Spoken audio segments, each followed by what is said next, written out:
Tudo bem, galera? A paz a todos, a paz a todos. Estamos ainda falando de cosmovisão cristã, que é um conjunto que você cria com base em Cristo, deveria ser com base na vida de Cristo e com as lentes do Evangelho, que você cria uma visão de mundo a respeito de tudo. Então nós poderíamos citar várias normas de cosmovisão cristã, vários tópicos, mas nós estamos dando exemplos.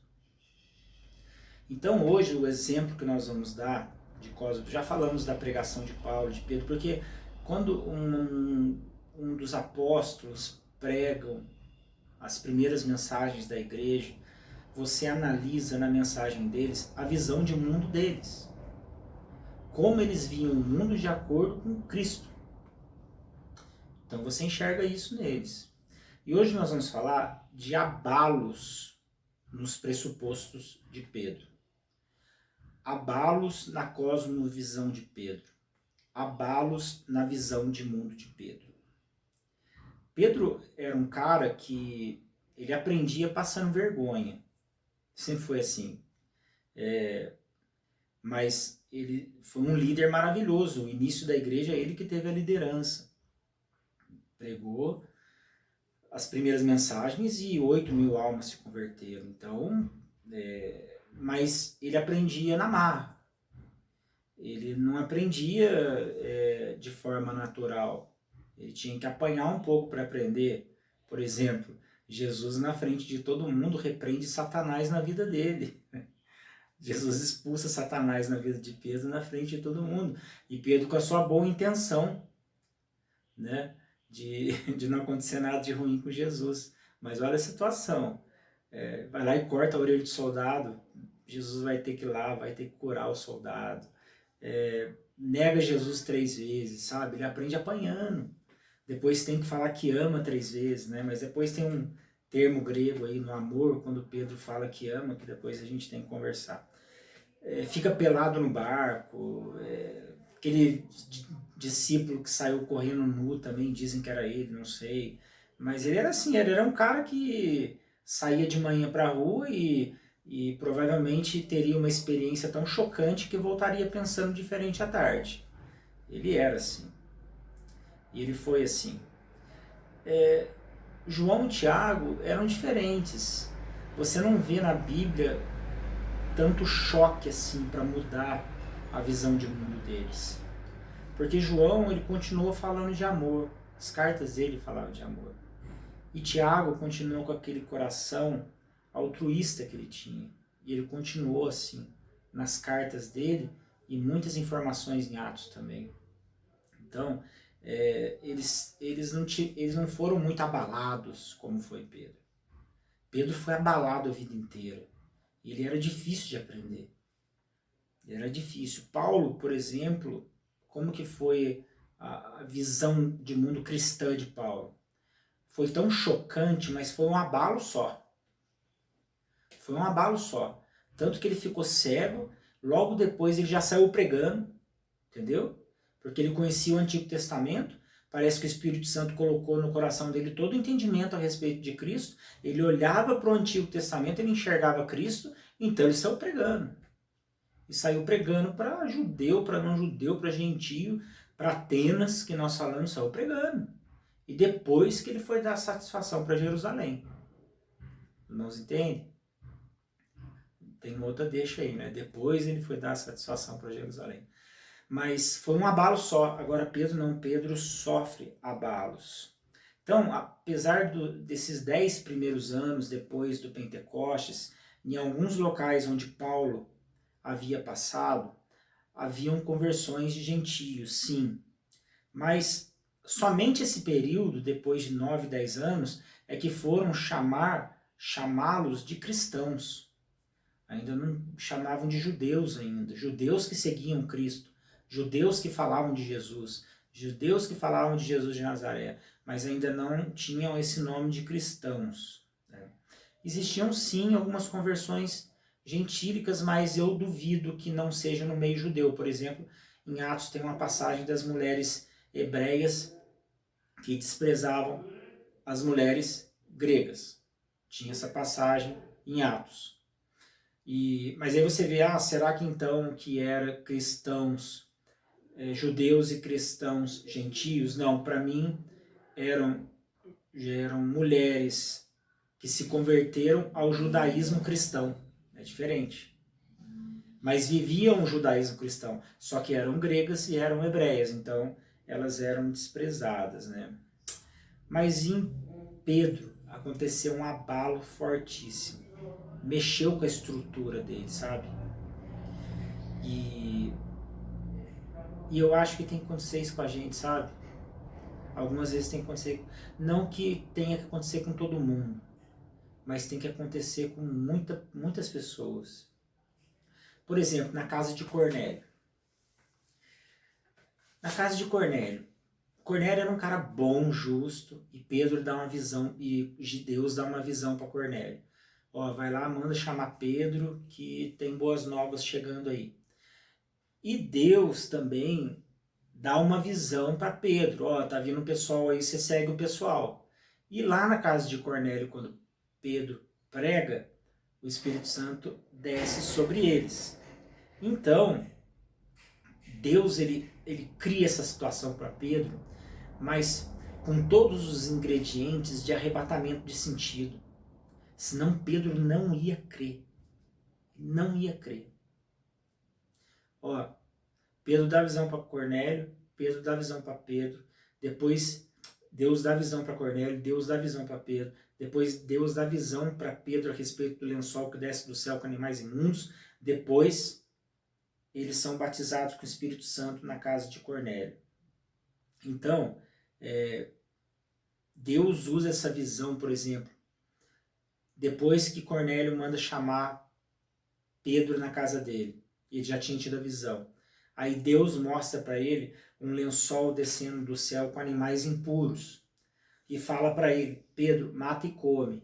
E Pedro disse, não, sou judeu, não como isso. Deus fala de novo, Pedro, mata e come. Não, pela terceira vez, Pedro, mata e come. Deus está usando uma figura de Pedro, uma figura de linguagem, de alimentação, para mostrar para Pedro quão medíocre era a religião dele. Que a religião dele era mais importante, o apetite dele, a religião dele, era mais importante do que vidas, do que almas. Então, Deus mostra que damos mais importância a uma dieta e a uma lei religiosa do que para a salvação de vidas. Isso estava muito enraizado em Pedro. Então a pessoa, às vezes, ela é reprimida em tudo que faz, ela é reprimida, e porque ela é reprimida, ela faz um monte de separação. Ela é reprimida, então ela não pode isso, ela pode aquilo. Ela pode isso, ela não pode aquilo outro. Aí ela coloca no meio objeto, música, religião, família, instituições. Por quê? Porque ela é reprimida. Então ela não pode comer os animais impuros que descem no lençol do céu, porque a instituição dela falou isso para ela. Então ela não pode fazer isso. Então o judaísmo deixou sequelas na mente de Pedro. A religião de Pedro era do tamanho de uma dietinha, entendeu? Porque Cornélio não era tão importante assim quanto a alimentação dele. Pois bem, a religião de Pedro estava tornando a graça de Deus comum e imunda. Deus estava querendo dizer para ele, Pedro, isso é graça. E ele, não, é imundo.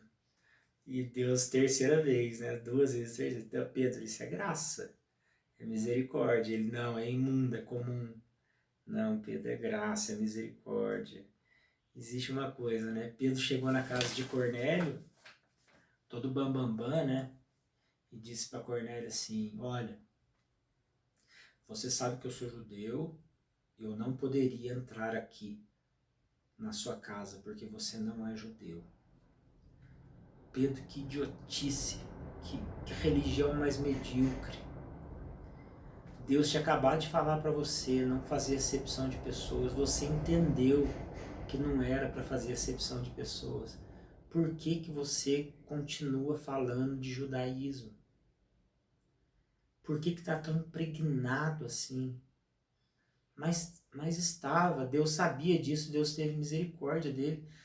Tanto teve misericórdia para ele, dele, que teve que, por diversas vezes, arrebatar o sentido deles, para colocar eles num prumo, para que eles chegassem à conclusão de que a palavra deveria ser pregada para os gentios também. Isso para Pedro foi um abalo fortíssimo na cosmovisão dele. Foi algo fortíssimo. Aí Pedro traz o discurso dele, da visão de mundo dele, como ele pregava para os judeus, ele pregou para Cornélio. E ele não mudou muita coisa mesmo. Ele só chegou e falou essa besteira, né? Olha, eu sou judeu, estou entrando na sua casa, grande coisa, grande porcaria. Mas falou, olha, Deus não faz acepção de pessoas, ele pregou isso lá. Ele falou de arrependimento. Quer dizer, para chegar diante de Deus, você precisa se arrepender da sua vida, você precisa de uma mudança de mente. Pedro fala de Jesus de Nazaré, e Pedro repete na mesma mensagem do começo da igreja, esse que fazia milagres e libertava homens do diabo. Pedro sempre tinha esse chavão de sempre ter no coração dele a lembrança de que Jesus libertava os homens do diabo. Ele pregava isso sempre. É a cosmovisão que ele tinha.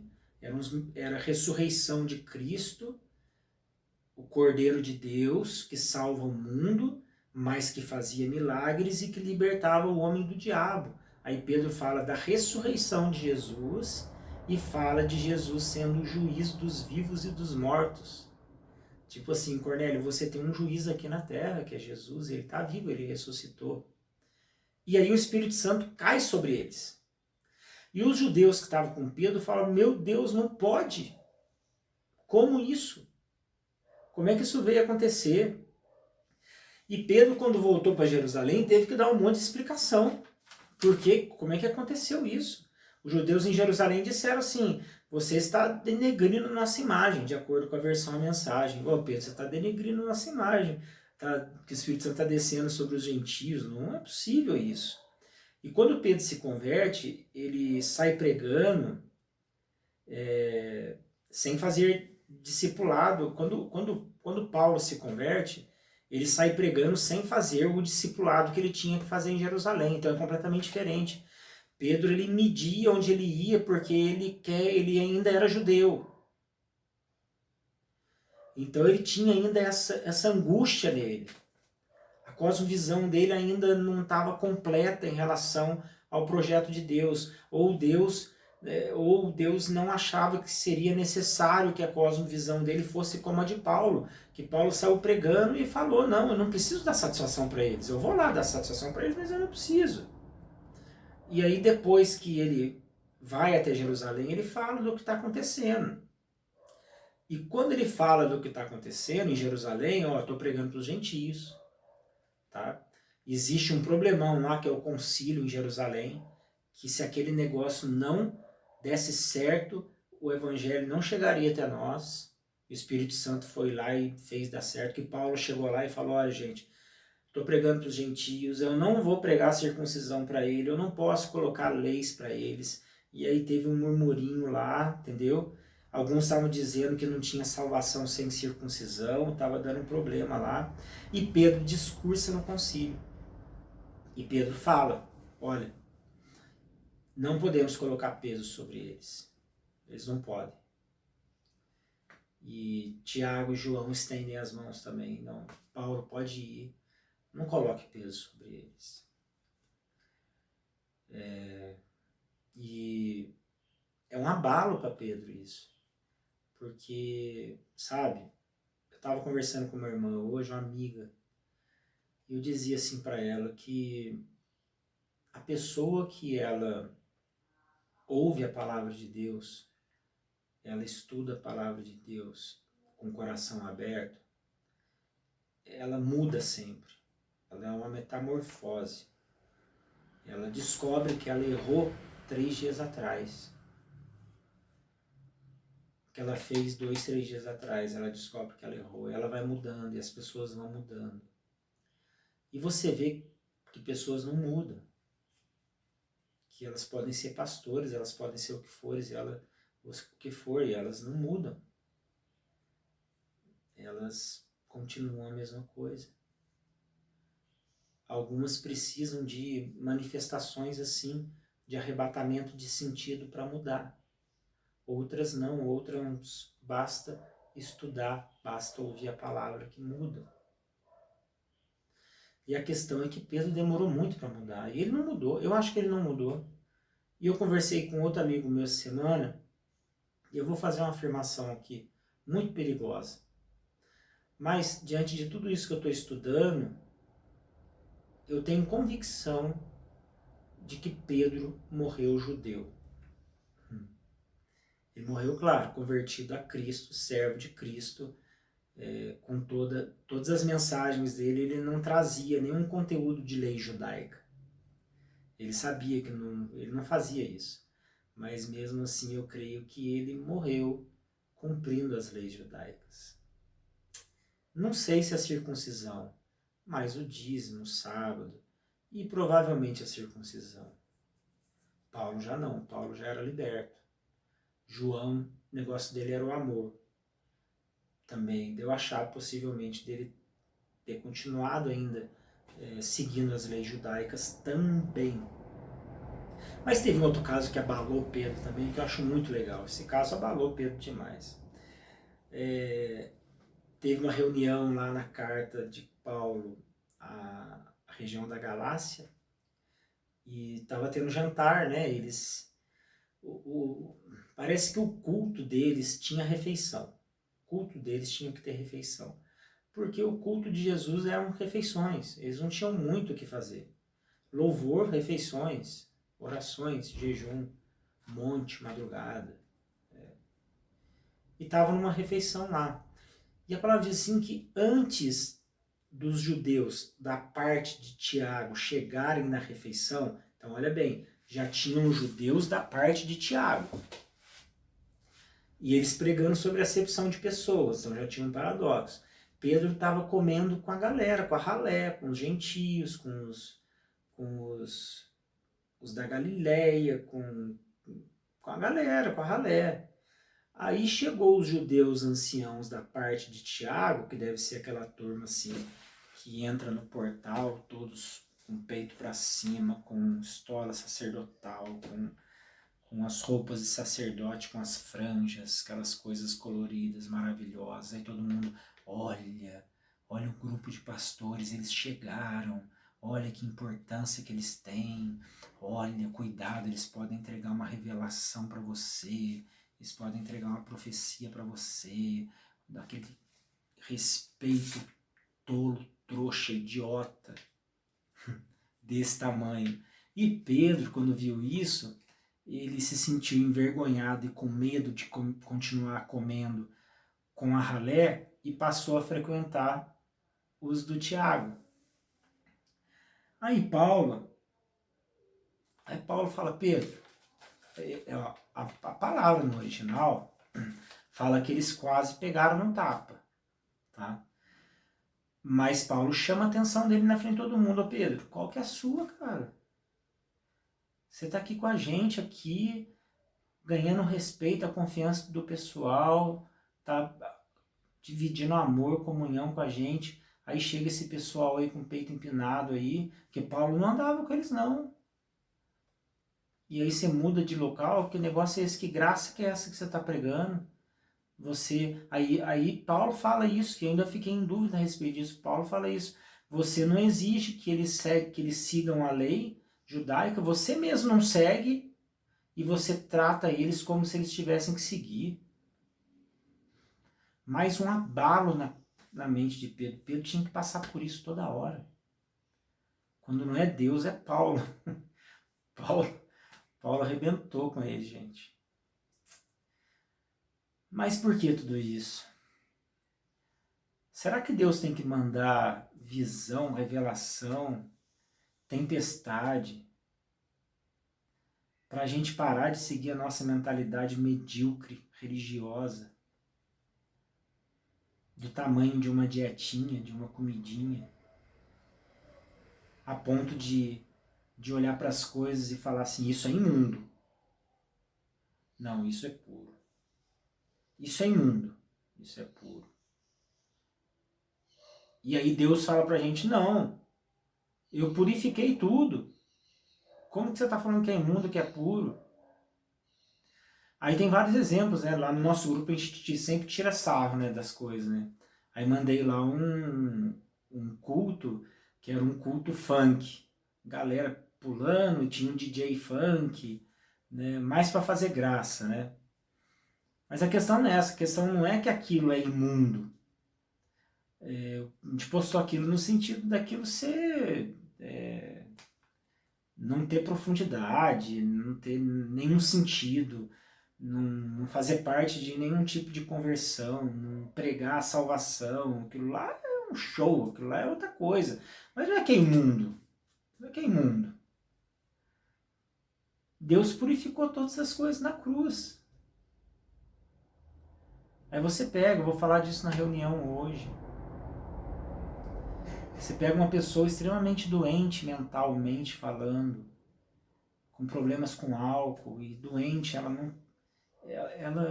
não tem mais razão, ela perdeu o sentido, ela não tem mais poder de escolha. Aí você fala assim, nossa, pessoa é imunda. Não, ela não é imunda. Ela não é imunda. Ela, no começo ela poderia até ter escolhas para fazer, mas depois ela começou a perder todo tipo de sensibilidade de escolha e ela começou a não escolher mais, e ela não tem mais poder de escolha. Então ela não é imunda. Ela é vítima da maldade do mundo também. Isso é uma cosmovisão que a gente tem que ter. Não torne imundo o que Deus purificou. Não torne imundo o que Deus purificou. Não seja medíocre para falar que a instituição tal é imunda ou comum e a sua não. Que frequentar esse lugar é imundo e o lugar que você vai não. Que esse objeto você não pode comprar que é imundo e esse você pode que não é. Não torne o projeto de Deus, a graça de Deus, do tamanho da sua religiãozinha. Não faça isso. Amém? Mais uma parte, cosmovisão cristã.